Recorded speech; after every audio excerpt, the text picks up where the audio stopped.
고슴도치하고 비슷하게 생긴 호저라는 동물이 하나 있습니다. 호저는 우리말로 상위지광이라는 그러한 동물인데요. 등과 꼬리 부분에 3만 개 이상의 아주 단단한 가시들이 몰려 있다고 합니다. 잠깐 사진을 좀 몇 개 준비했는데 잠깐 한번 보실까요?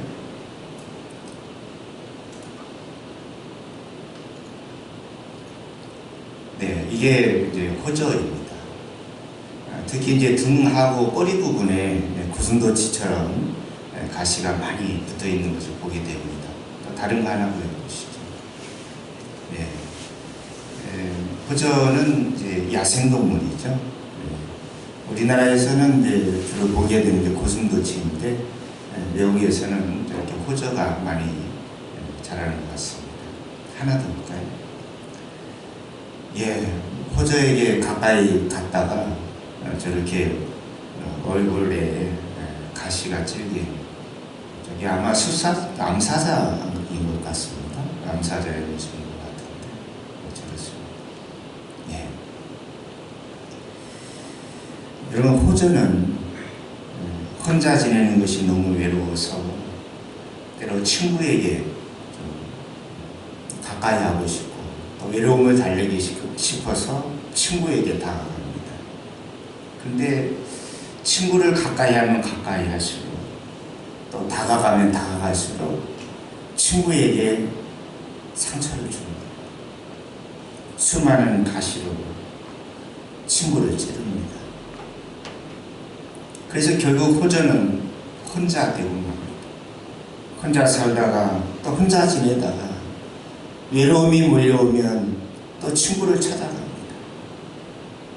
친구에게 다가가서 또 마음을 열고 또 좀 가까이 또 외로움을 달래고자 가까이 가면 또다시 친구에게 수많은 가시로 상처를 줍니다.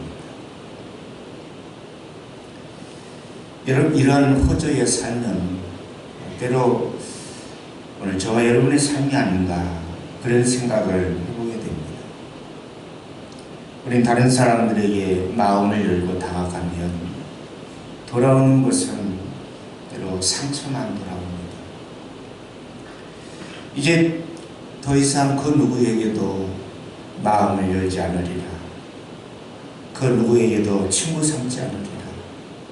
그러면서 철저하게 내 안에 방어벽을 세웁니다. 그런데 혼자 지내는 게 너무 외로워요. 혼자 있는 것이 외로워서 때로 새로운 친구를 만나서 새롭게 관계를 형성하고 새로운 만남을 이루기 위해서 다가가면 또다시 상처를 주고 상처를 받습니다. 여러분, 이처럼 우리가 인간관계에 있어서 또 대인관계에 있어서 찾아오는 외로움과 때로는 두려움, 그것은 하나님과의 관계가 어긋나면서부터 우리에게 시작이 되었습니다. 아담과 하와가 하나님과의 관계의 친밀함 속에 있을 때 그는 에덴 동산에서 하나님의 음성을 듣고 또 하나님과 대화하고 하나님과 함께 동행하며 동산을 거닐었어요. 그런데 하나님과의 관계가 어긋나면서부터 아담은 하나님의 음성, 하나님의 말씀을 숨어서 다른 곳으로 숨어 들어가기 시작합니다. 동산 사이로 숨기 시작했다는 거죠. 여러분, 오늘 본문에 나오는 부자 청년은 바로 이러한 모습을 우리에게 보여주고 있습니다. 오늘 부자 청년이 예수님께 다가와서 영생에 관하여 질문하고 있는 것을 보게 됩니다. 본문 21절 말씀에 보니까 예수님께서 그를 보셨다라고 말씀합니다. 예수님께서 부자 청년을 보셨다라는 거예요. 그런데 예수님께서 부자 청년을 보셨다라고 하는 이 말은 단순히 보셨다라는 말이 아니라 부자 청년의 마음, 부자 청년의 생각, 부자 청년이 가지고 있는 의도, 그의 형편과 그의 사정을 예수님께서 아셨다라고 하는 겁니다. 그가 필요한 것이 무엇인지, 그가 무엇 때문에 예수님에게 나아왔는지 예수님께서 알고 계셨다라고 하는 거죠. 어찌 보면 부자 청년은 단순한 영적인 호기심에서 예수님, 우리가 어떻게 해야 영생을 얻을 수 있습니까? 때로는 예수님을 좀 테스트하고 시험하기 위해서 예수님에게 이렇게 질문했는지 몰라요. 그러나 예수님은 부자 청년의 그 마음과 생각, 그 중심에 무엇이 문제이고 그가 무엇을 원하고 있는지 예수님께서 아셨다라고 하는 것입니다. 예수님 부자 청년을 사랑의 눈빛으로, 애정어린 눈빛으로 부자 청년을 바라보시는데, 오늘 보면 21절 말씀에 보니까 예수님께서 그를 사랑하셨다라고 말씀합니다. 어떻게 보면 우리는 상대방이 어떤 의도를 가지고 접근해 올 때 우리는 때로 좀 경계심을 가지고 바라봐요. 선뜻 마음의 문을 열지 않아요. 왜냐하면 저 사람이 또 나에게 뭐 사기를 치려고 그런 거 아닌가, 저 사람이 나에게 또 무슨 의도를 가지고 저런 이야기를 하나, 그런저런 생각에서 그 사람의 행동이나 그 사람의 말이나 또 그 사람이 말하는 그 말 속에 어떤 의미가 들어있는가라는 것을 정말 내 생각과 머릿속에서는 복잡한 계산으로 판단하면서 그 사람을 바라보고 그 사람의 말을 들어요. 그러다가 조금씩 우리는 마음의 경계를 풀고 때로는 마음의 문을 열기도 하고 때로는 마음의 문을 아예 닫아버리는 경우도 있다는 것입니다. 여러분, 그런데 이 부자 청년이 어떤 의도로 예수님을 찾아왔는지 그 의도는 우리는 알지 못하지만 예수님께서는 그를 사랑하셨다. 그가 어떤 의도로 어떤 목적을 가지고 이렇게 질문해 오는지와 상관없이 예수님 그냥 순수한 마음으로 그 청년을 애정어린 눈빛으로 바라보시면서 사랑하셨다라고 말씀하고 있습니다. 예수님이 청년을 받아주셨어요. 맞이해 주셨어요. 그리고 예수님께서 부자 청년에게 요구하는 것은 좀 더 친밀한 관계를 이어가길 원한다는 거예요. 여러분, 대부분 예수님께서 제자들을 부르시지 않습니까? 예수님께서 12제자를 부르셨어요. 부르실 때마다 나를 따르라, 나를 따르라. 여러분, 오늘 이 부자 청년에게도 예수님께서 주신 말씀이 너는 나를 따르라. 예수님께서 모든 사람에게 다 너 나 따를래? 나하고 함께 이 일을 함께 감당해 볼래? 예수님께서 그렇게 말씀하지 않으세요. 아주 특별한 경우에 예수님께서 베드로를 부르시고 야고보와 요한을 부르시고 예수님의 12제자를 부르시고 나를 따르라 말씀하셨지, 모든 사람을 다 제자 삼지 않았어요. 예수님께서 오늘 이 부자 청년을 향해서 너 내 제자가 될래? 너 나를 따르라. 나와 함께 한번 이 일을 감당해 보자. 예수님께서 제안하시는 거예요. 여러분, 이런 상황에서 대부분의 많은 제자들은, 예수님의 12제자들은 단 한 사람도 예수님의 부르심에 거절한 적이 없습니다. 예수님의 부르심에 베드로는 자기가 가지고 있었던 모든 것을 다 내려놓고 예수님 따랐어요. 여러분, 요즘에 배 한 척이 얼마나 하나요? 네?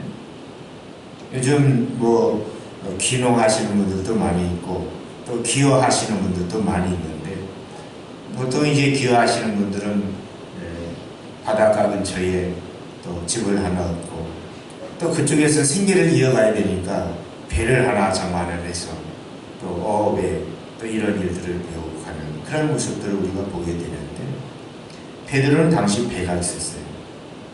갈릴리 호수에서 어업을 하면서 고기를 잡아서 생계를 이어가는 그런 삶이었습니다.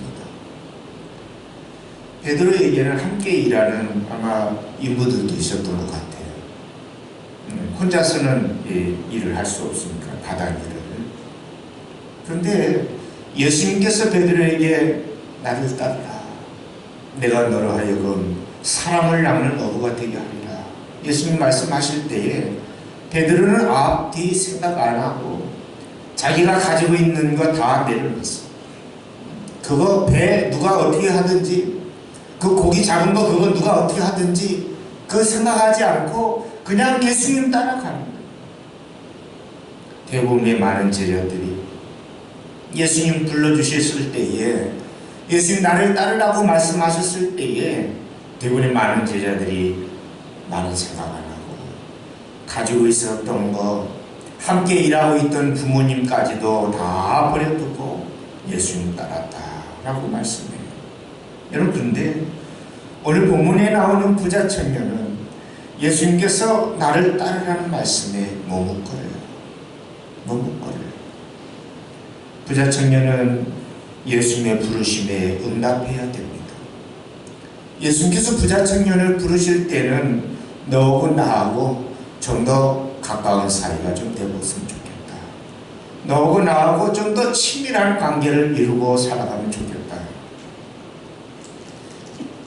부자 청년은 마음의 문을 열고 예수님 부르심에 마음의 문을 열고 한 걸음 더 다가서야 됐습니다. 예수님께서 나를 더 많이 사랑해 주실 수 있도록 내 마음을 열어줘야 됩니다. 예수님과 보다 친밀한 관계 안에 들어가기 위해서 마음의 문을 열어야 됩니다. 예수님께서 요한계시록에서 말씀하세요. 내가 문 밖에 서서 두드리니 누구든지 내 음성을 듣고 문을 열면 나는 그에게 들어가 그루톡으로 묻고 그는 나루톡으로 먹으리라.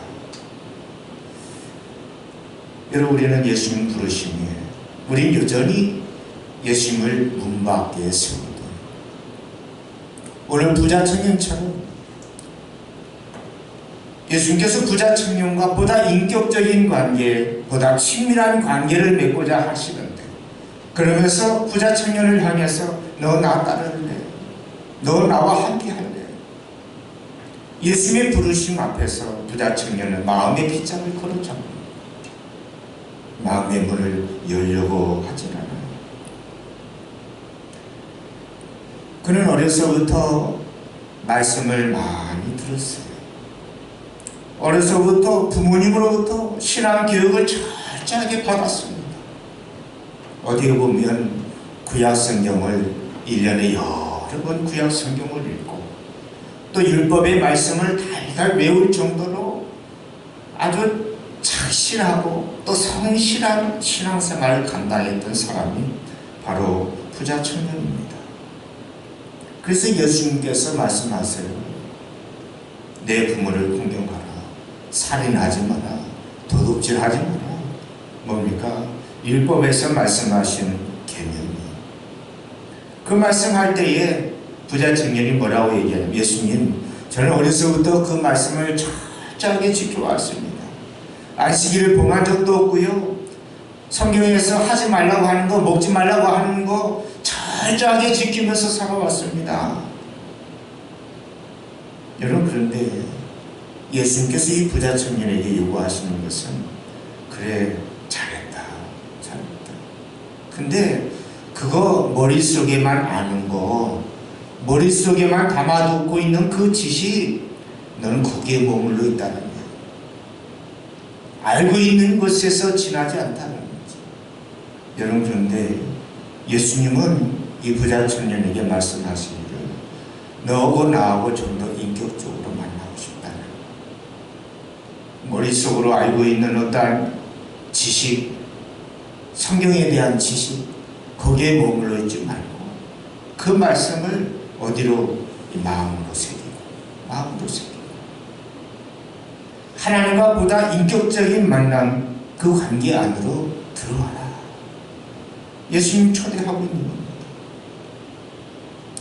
여러분, 그런데 이 부자 청년은 무슨 이유인지 몰라도 예수님의 이 프로포즈를 거절하고 말합니다. 예수님께서 부자 청년을 향해서 손을 내미시는데 부자 청년은 예수님의 손을 뿌리치고 말합니다.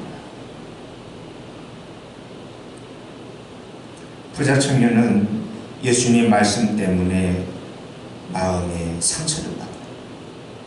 예수님 말씀 때문에 얼굴이 굽혀져요. 그늘이 져요. 그러면서 어두운 얼굴 표정을 하고 예수님으로부터 돌아서고 말았습니다. 여러분, 문제는 예수님을 따르기 위해서 내려놓아야 될 것, 예수님을 따르기 위해서 버려야 될 것이 너무 많은 거예요. 부자 청년은 자신의 소유를 내려놓지 못해요. 자신의 소유를 포기하지 못해요. 내가 그거 어떻게 버릴 건데? 아마 부모님으로부터 물려받은 유산은 아니었던 것 같아요. 아마 젊은 나이에 뭐 주식을 했는지 뭐 어떻게 했는지 어마어마한 재산을 모았던 것 같아요. 내가 이 돈을 어떻게 모았는데? 나 이거 제대로 써보지도 않았어요. 나를 위해서 옷 한 벌 제대로 해 입지 않았어요. 맛있는 것도 나는 먹으러 가지 않았어요. 그러면서 모았어요. 그러면서 불렸어요. 그래서 이런 이 재산을 내가 어떻게 포기해요? 내가 어떻게 내려놔요?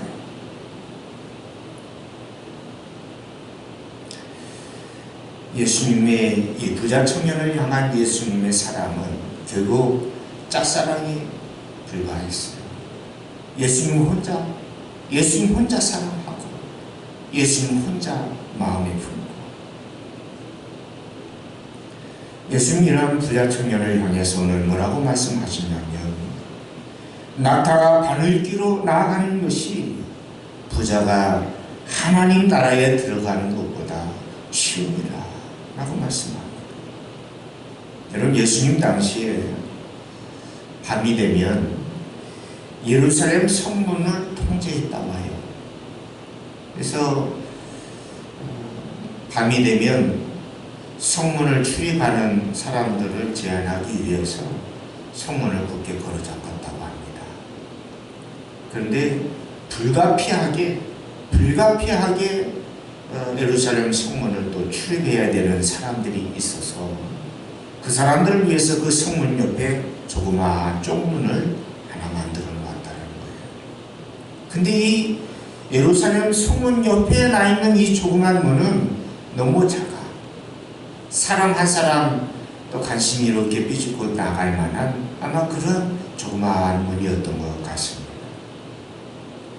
근데 그 문으로 사람이 출입할 때는 문제가 없지만 낙타가 짐을 싣고 그 문을 통과할 때는 문제가 생깁니다. 그래서 이 낙타가 나귀가 짐을 싣고 그 문을 통과하기 위해서는 어떻게 해야 되냐면 싣고 있는 모든 짐을 다 내려놔요. 나귀의 등에 실려있는 모든 짐을 하나하나 다 내려놔야 그 문을 통과할 수 있고, 더군다나 나귀가 그 문을 통과할 때는 그냥 걸어서 나갈 수 있는 게 아니라 무릎을 꿇혀서 나가요. 무릎을 꿇혀서. 그만큼 좁은 문이셨다는 거죠. 이 학자들은 말하기를 예수님께서 말씀하신 이 바늘귀, 나귀가 들어가는 이 바늘귀는 예루살렘 성문 옆에 나 있는 조그마한 문을 가리켜서 예수님께서 말씀하신 것이다. 학자들은 그렇게 이야기를 합니다. 이런 그만큼 부자가 천국에 들어간다라고 하는 것은 나귀가 바늘길을 통과하는 것만큼이나 어렵다라고 말씀합니다. 이 말씀을 들었을 때에 저들 깜짝 놀랍니다. 왜냐하면 여러분, 우리는 어떻게 생각해요? 오늘 우리가 누리고 있는 이 부, 이 풍요로움, 이 평안한 삶, 우리는 무엇이라고 생각합니까? 하나님께서 주신 축복이라고 생각하는 거죠. 그렇잖아요. 하나님께서 나를 축복해 주셔가지고 사업을 이렇게 번성하게 하시고, 하나님께서 나를 이렇게 축복해 주셔서 이번에 아파트도 새로운 아파트로 입주하게 하시고 분양받게 하시고, 그래서 내가 이렇게 누리는 것은 하나님의 은혜고 하나님의 축복이라고 그렇게 생각한단 말이에요. 그것은 오늘 본문에 나오는 부자 청년뿐만 아니라 또 제자들뿐만 아니라 오늘 우리도 마찬가지입니다.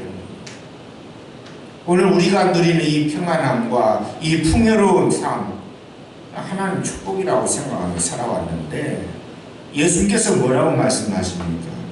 부자가 천국에 들어간다라는 거, 이거 정말 어려운 거다.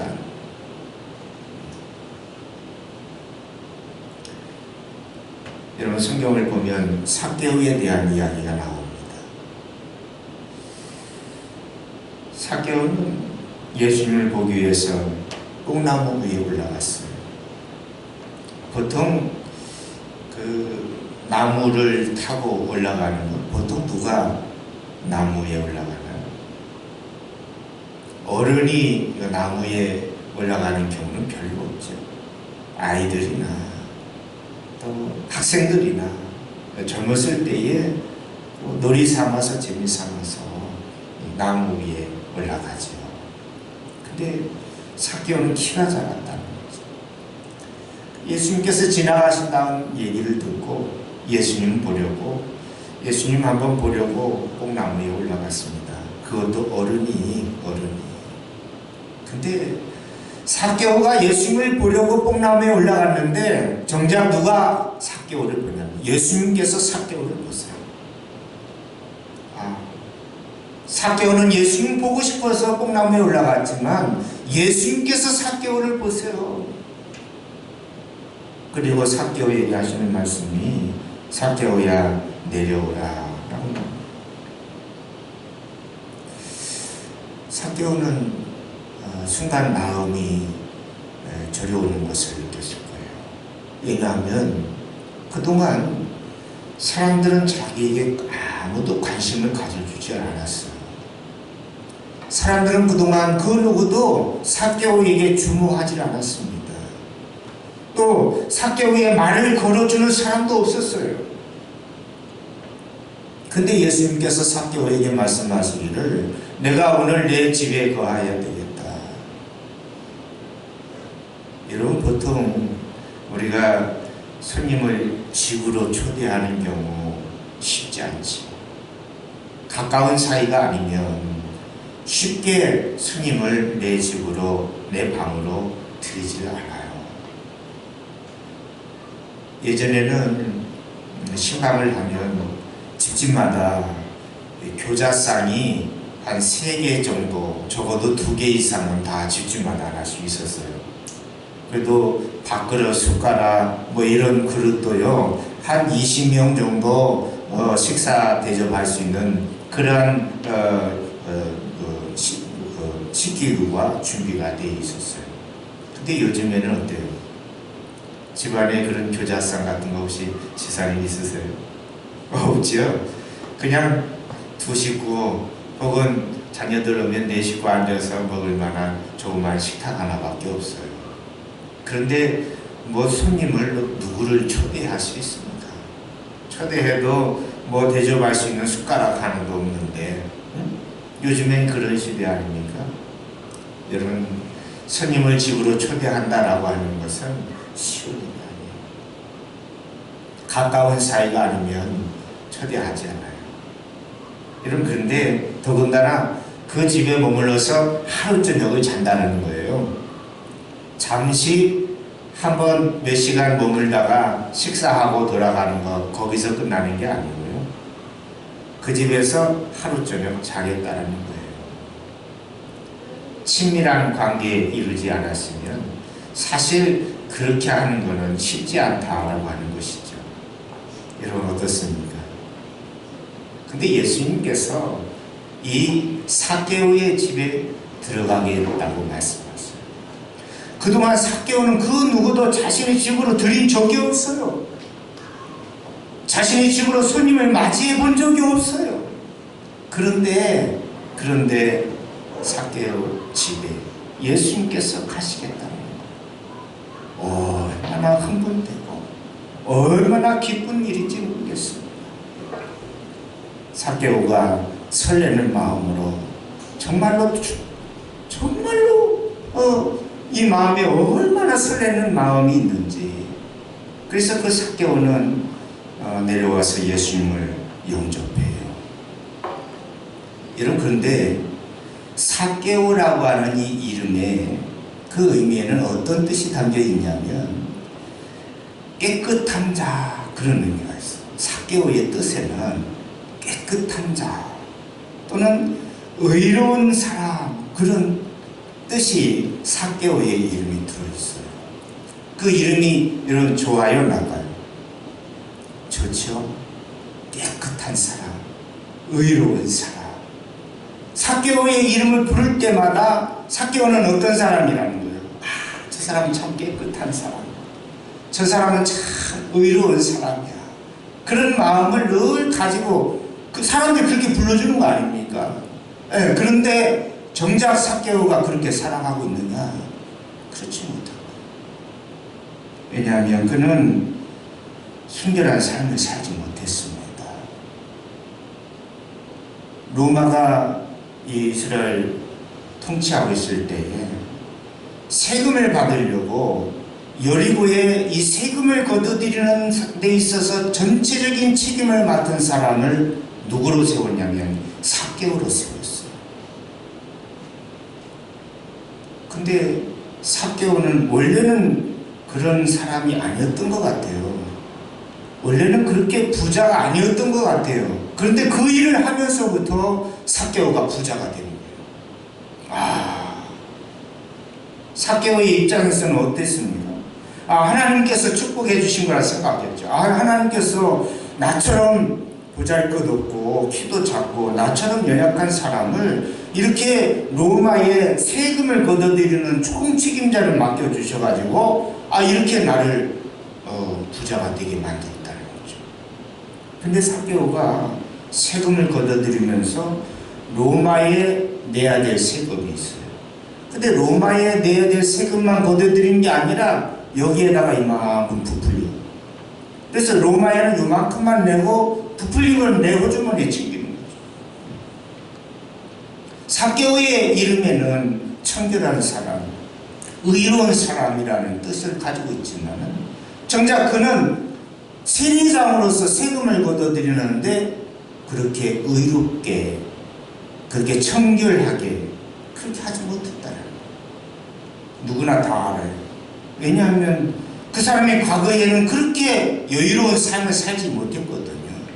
그런데 그 일을 하면서부터 재산이 늘어나고 그 일을 하면서부터 부자가 되는 거예요.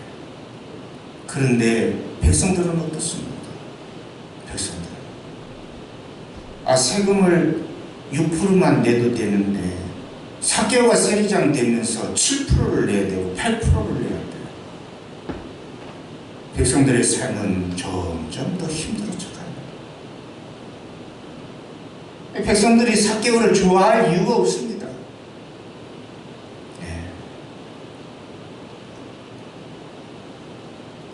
삭개오가 사람들이 삭개오를 향해서 뭐라고 부르는 줄 아세요? 죄인이래, 죄인. 달리 표현하면 도적놈이라고. 삭개오는 남부럽지 않을 만큼 떵떵거리며 수많은 물질과 재산을 보유하고 있었지만은 정작 그 안에서 공허함이 있어요. 그 안에 외로움이 있어요. 그 누구도 자신과 가까이 해주지 않아요. 그 누구도 말 한마디 걸어주지 않아요. 삭개오는 외로웠습니다. 예수님 이런 삭개오를 아셨어요. 예수님 이런 삭개오를 보셨어요. 그 안에 공허함이 있는 것, 그 안에 외로움이 있는 것을 예수님 보셨어요. 여러분, 삭개오는 부자였습니다. 근데 예수님 오늘 본문에 말씀하고 있는 바에 의하면 부자가 하나님 나라 들어가는 것은 낙타가 바늘길로 통과하는 것보다 더 어렵다. 예수님 말씀합니다. 여러분, 근데 삭개오는 부자였습니다.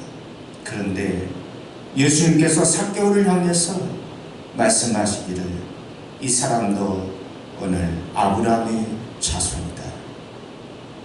이 사람도 오늘 아브라함의 자손이 됐다.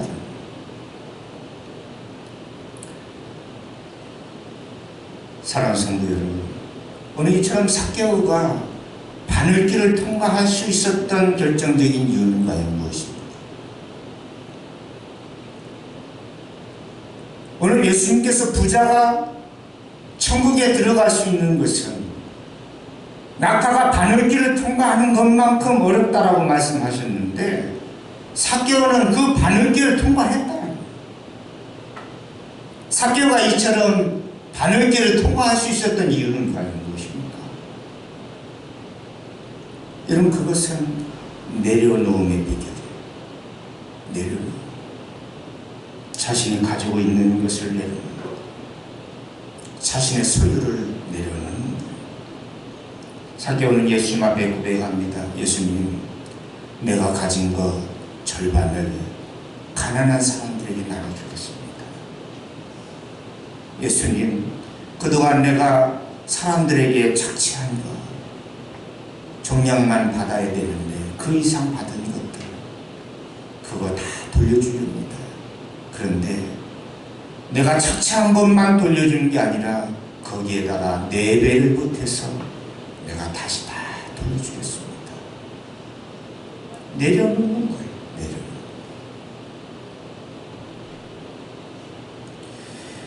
여러분, 아브라함이 하나님의 부르심을 받았을 때 하나님께서 아브라함에게 요구하시는 것이 너의 본토와 친척 아비의 집을 떠나라.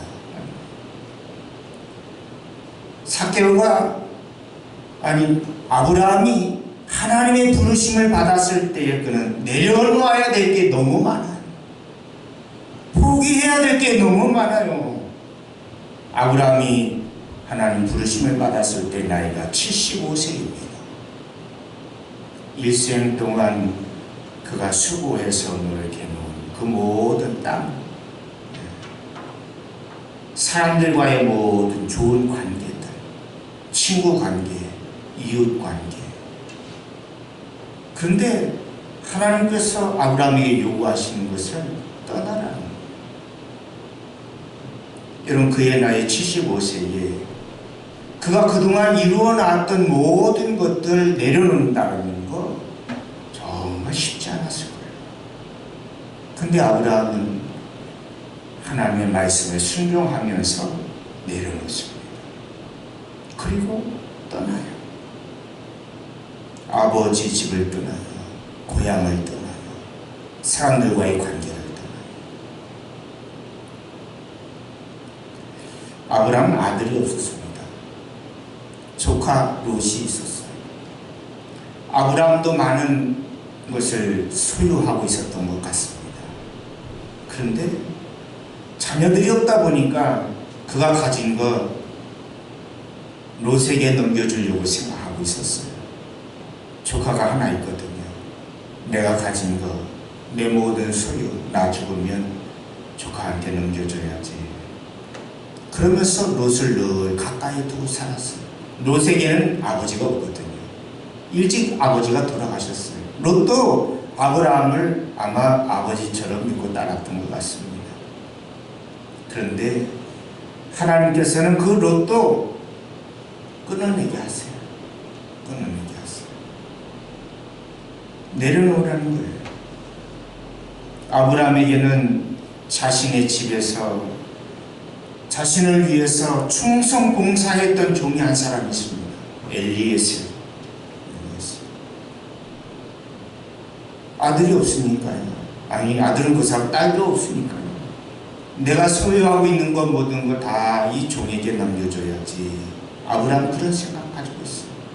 그 종이 얼마나 충실되게, 충성되게 일을 했는지 그에게 다 넘겨줘야지. 근데 하나님은 이 엘리에셀도 끊어내게 하세요. 아브라함이 자신의 몸종, 사라의 몸종 하가를 통해서 이스마엘을 낳았어요. 이스마엘에게 넘겨줘야지. 근데 하나님 이스마엘도 끊어내게 하세요. 100세에 이삭을 주셨습니다. 여러분, 100살에 얻은 아들이에요. 얼마나 귀합니까? 눈에 넣어도 아프지 않죠. 여러분, 그런데 하나님은 그 아들도 끊어내게 하세요. 내 사랑하는 아들 내 이삭을 나에게 바쳐라. 내려놓으라는 거예요. 내려놓으라는 겁니다. 아브라함이 자신이 집착하고 있는 것, 자신이 붙잡고 있는 것, 자신이 소유하고 있었던 것 다 내려놓으니까 하나님께서 성경에서 무엇이라 말씀하냐면 아브라함은 하나님과 친구라는 거예요. 내려놓으니까. 아브라함은 하나님과의 관계에 있어서 종의 관계가 아닙니다. 내려놓으니까 누구까지? 사랑하는 아들 이삭까지 다 내려놓으니까 하나님께서 아브라함을 친구라고 부르세요. 사랑하는 성도 여러분, 우리는 의외로 가진 게 너무 많아요. 가진 게 너무 많아요. 의외로 내가 붙잡고 있는 게 너무 많아요. 놓지 못하는 게 너무 많아요. 집착하고 있는 것이 너무 많아요. 때로 오늘 본문에 나오는 부자 청년처럼 하나님과의 관계에 보다 친밀한 관계 안에서 하나님과의 보다 인격적인 관계 안에서 예수님 만나자고, 너하고 나하고 친구하자고 예수님 우리를 부르시는데 우리는 내려놓지 못하는 게 너무 많고 우리는 포기하지 못하는 게 너무 많아서 예수님 부르심에 응답하지 못해요. 오늘 부자 청년처럼 우리는 돈이나 명예나 권력, 또 때로는 사람들과의 관계, 내 안에 있는 자존심과 이기심, 과거에 입은 상처들 하나도 우리는 내려놓지 못하고 그대로 끌어안고 살아갑니다. 우리의 등에 짊어진 짐들이 너무 많아요. 자유하지 못합니다. 평안하지 못합니다. 사랑하는 성도 여러분, 오늘 저와 여러분이 손에 쥐고 있는 것 한번 내려놔 보시기 바랍니다. 저와 여러분이 지금 집착하며 살아가려고 있는 것, 그것이 물질이 됐든 명예가 됐든 어떠한 성공이 됐든 사람들과의 관계가 됐든 내 안에 자존심이 됐든 여러분, 내가 집착하고 있는 것 한번 내려놔 보시기 바랍니다. 우리가 내려놓으면 자유함이 있습니다. 내려놓으면 오히려 기쁨이 있어요. 내려놓으면 내 안에 평강이 있어요. 여러분, 그런 노래가 있잖아요. 제가 청년 시절에 한참 불렀던 노래인데, 찬양인데, 이상하다 동전하니 움켜쥐면 없어지고 손을 펴면 더 많은 게 들어온다는 거죠. 이상하다 동전하니. 여러분, 우리가 물질을 따라가는 사람이 돼서는 안 돼요. 그러다 보면 다 넘어집니다. 돈을 쫓아가는 삶을 살아가면 안 돼요. 그러다 보면 넘어져요. 그러다 보면 돈은 우상이 되버려요. 물질을 잘 관리하고 다스릴 수 있는 사람, 또 돈을 잘 쓸 수 있는 사람, 엉뚱한 데 돈 쓰지 말고 의미 있는 곳에 좋은 일을 한번 사용해보세요. 여러분, 하남 수동교회가 그렇게 세우지 않았습니까? 많은 성도들이 더 값지고 좋은 곳에 하나님의 영광을 위해서 주님의 몸된 교회가 세워지길 원해서 성도들이 정말로 값지게 모은 그 물질을 하나님께 드려서 이 교회가 세워졌어요. 어떤 분은 자녀들을 위해서 아기들 어릴 때 보험을 들었대요. 보험을 들었는데 그걸 잊고 살았답니다. 만기가 됐는데 잊고 살았대요. 근데 어느 날 그 집사님이 저에게 전화가 와서 목사님 계좌번호 한번 알려주세요. 왜요? 그랬더니 그냥 한번 불러주세요. 그래서 알려드렸더니 어느 날 보니까 계좌에 뭐 10원 한 푼까지 다 들어오는 거예요. 10원 단위까지. 그래서 좀 묻었어요. 전화해서.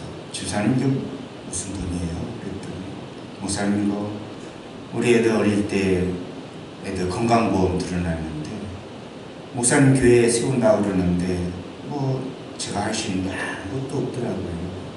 그런데 어느 날 전화가 와서 보험을 찾아가라는 거예요. 만기가 됐으니까 찾아가라는 거예요. 그래서 가보니까 그 액수의 돈이 은행에 들어와 있더라는 거죠. 그래서 10원 한 푼 안 빼고 아이들 보험 들어놨던 거 그거 다 하남 수동교회 개설하는데 하남 수동교회 세우는데 사용하라고 보내주셨어요. 그러면서 하시는 말씀이 목사님, 드릴 수 있어서 감사하죠. 목사님, 자녀들 지금까지 건강하게 하나님께서 지켜주시고 지금 이렇게 결혼해서 가정을 이루고 이렇게 살아가고 있는데 그것만큼 더 감사한 게 어디 있습니까? 그게 보험이죠. 하나님께 보험을 드는 거예요. 하나님께. 여러분, 물질을 따라가는 삶은, 물질을 따라가는 사람은 그렇게 못 살아요. 여러분, 돈이 있어서 돈이 많은 사람들이 헌신하고 봉사하는 게 아닙니다. 오히려 없는 것 가운데에서도 하나님께 기쁨으로 드리는 사람들이 있어요. 여러분, 우리가 손에 쥐고 있는 것, 여러분 한번 내려놔 보세요. 그게 뭐가 됐든지. 내가 집착하고 있는 것 한번 내려놔 보세요. 하나님께서 자유함 주세요. 하나님께서 평강 주세요. 여러분, 하남 수동교회에 비해서 또 홍보만 한 소리 아니에요. 여러분, 아브라함이 모든 것 내려놓았을 때에 하나님과의 관계가 더 가까워지고 하나님과의 그 친밀함이 회복되었던 것처럼 하나님께서 아브라함을 친구라고 부르셨던 것처럼 오늘 저와 여러분이 하나님과의 보다 친밀한 관계 안으로 들어오시는 저와 여러분 되실 길을 주의 이름으로 간절히 축원합니다. 기도하겠습니다.